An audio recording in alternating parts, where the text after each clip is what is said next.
Yesterday I went out to Ramsey Canyon, and as I was walking up the trail, I came upon a small group of birders who were training their binoculars up at a tree, and I asked them what they were looking at, and there was a little yellow bird that was busily flitting about in the branches, and I put my binoculars up as well, and it looked to me like it was a Wilson's warbler.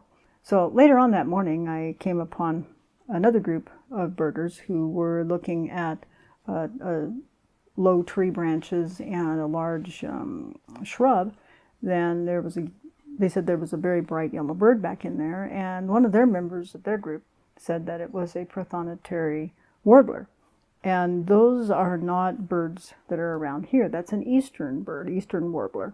And I remembered seeing a yellow bird earlier, and I was pretty confident that it was, earlier I had been confident that it was a Wilson's warbler, but you know, I'm kind of new to this whole bird identification thing, and I consider myself to be more of a photographer who takes pictures of birds rather than actually a birder. So I get kind of lacking in confidence when I'm with people that I perceive to have more knowledge than myself.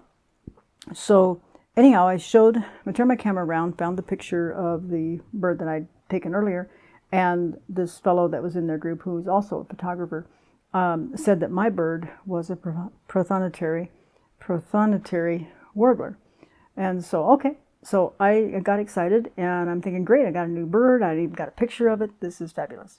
Then I get home, and I take the pictures from my camera and upload them to my computer, and then I start to doubt what's going on, because as I scroll through the pictures on my card, I could see the distinctive little black cap on the head of the warbler, of the Wilson's warbler. And I also looked up the prothonotary warbler and compared photos from MacaulayLibrary, Merlin, Birds of the World. You know, they all use the MacaulayLibrary, the Cornell Lab of Ornithology. And I compared the photos that were in there of the prothonotary warbler to my photos and to other photos of a Wilson's. And all of a sudden, I'm just kind of like, oh, I was disappointed. After the comparisons and everything, it was clear. My bird that I had photographed earlier that morning was a Wilson's warbler. First, I felt a little bit disappointed. And then from there, I went to feeling embarrassed. And then from there, I went to feeling aggravated, frustrated, upset with myself. All right, so let's take a look at this, and maybe some of my thoughts might be able to help you if you find yourself in a similar situation of misidentifying a bird and then getting frustrated. First, disappointment. Well, that's pretty obvious. I mean, here we are.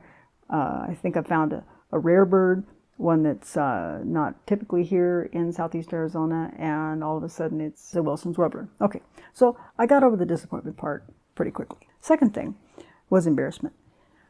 I was embarrassed because I let myself get sucked into excitement and the enthusiasm of probably finding a rare bird without first kind of taking a step back and a deep breath and looking at my research. To add to my embarrassment, in my enthusiasm, what I had done was I added the prothonotary warbler to my life list on Merlin.